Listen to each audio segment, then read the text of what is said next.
The Central Bank of Nigeria finally lifted the foreign exchange restrictions it placed on importers of 43 items 8 years ago. According to the Central Bank, this action will boost liquidity in the Nigerian foreign exchange market and intervene from time to time, stating that intervention will decrease as liquidity improves.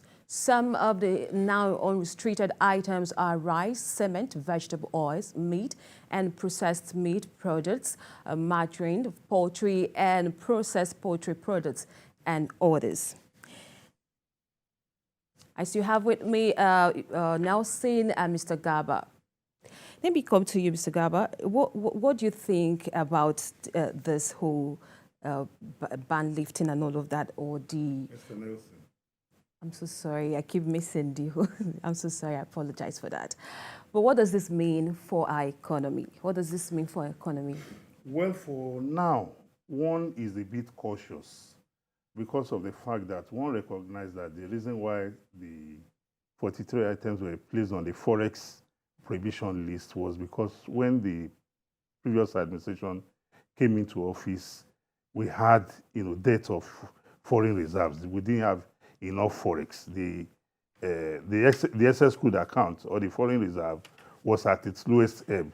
So it was meant to curb the demand for Forex.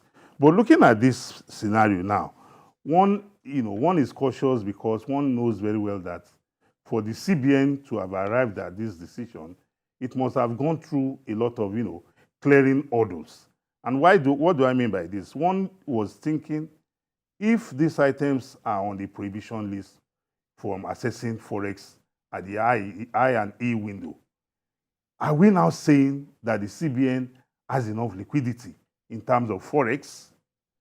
If that is not the case, is it a case of, because these items were placed on this Forex prohibition list, those other items, these other items, are giving room for those who could access this policy, at giving room for those who could access Forex through other means to hike the price? Is that one of the reasons why it is being lifted, to allow people to come into the window? So for me, it's one that I've put on my thinking cap, and I've been trying to get answers. You don't think the CBN are on the right path on this policy? No, don't forget that the CBN is people by human beings. Okay. And these are people who are experts in that field. But in doing that, even as a layman, one is also an economist in his own home, because I run the economy of my house. I run my economy. That's why I've not been declared bankrupt. It means I'm an Very expert. Understandable. So I've also put on my thinking cap, looking at it. So I want to give the CBN the benefit of doubt.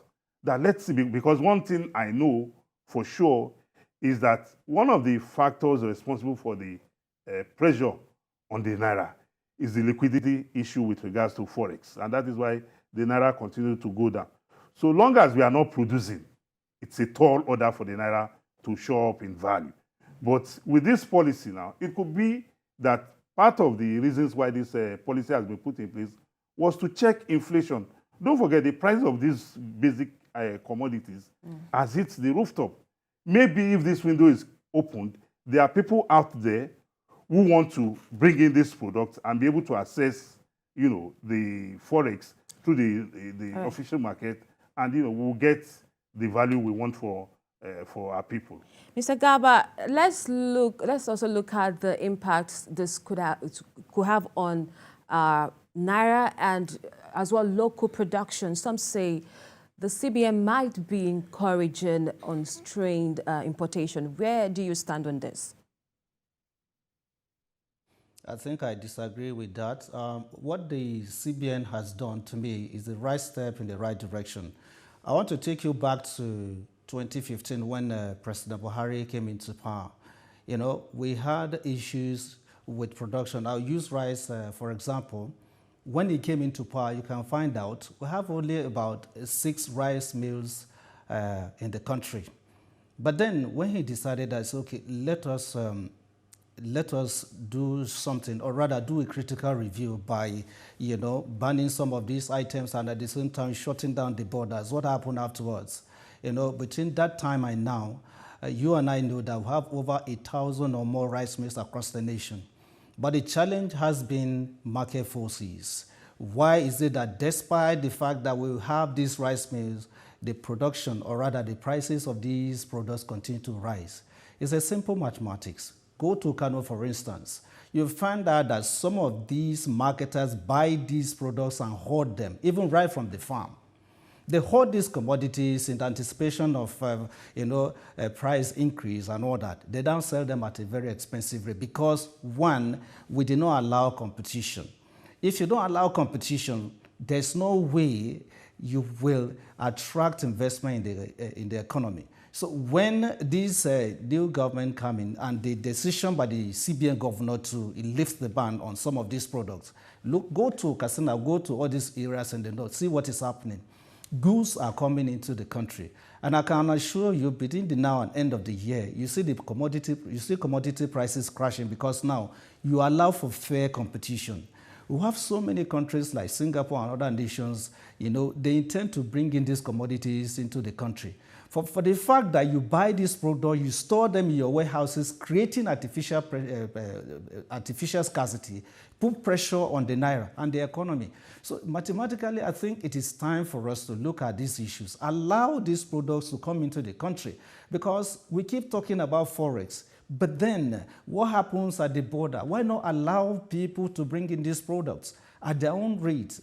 These are the determinants of the market forces. If you allow for these products to be coming into the country, other products, or rather companies that were not willing to trade, will begin to sell their products. So I think there's a need for flexibility. There's a need for us to, take proactive measures, because there's a lot of pressure on the economy. The poverty level is high. But take it or leave it, what the CBN has done, within the next 2-3 weeks, you see the impact, because you have opened up the economy for people to trade at their own, at their own time and rate. But so it's a very. We don't have much time. I see you. Yes, you seem not to understand. I think we must get one fact very clear. It was not that these items were banned. These items were prohibited from accessing Forex at the official market. That was the rule. And in this case, if this policy will allow for competition and drive down the prices of local, local variants of these products, then we'll wait to see. All right, we have to go. I'm so sorry, we don't have time. And I just want to say thank you for your contributions. I've been speaking with Nelson Ekujumi, political analyst and human rights advocate, and as well I had Ibrahim Garba, journalist and media entrepreneur from Abuja. Thank you, gentlemen, for coming on the show. Thank you for having me. And as well, thank you for being part of the show. Remember, you can follow the conversation on our social media platforms at TVC News NG, on our website at tvcnews.tv. I am Jacinta Agochukwu. Until next week, it's goodbye.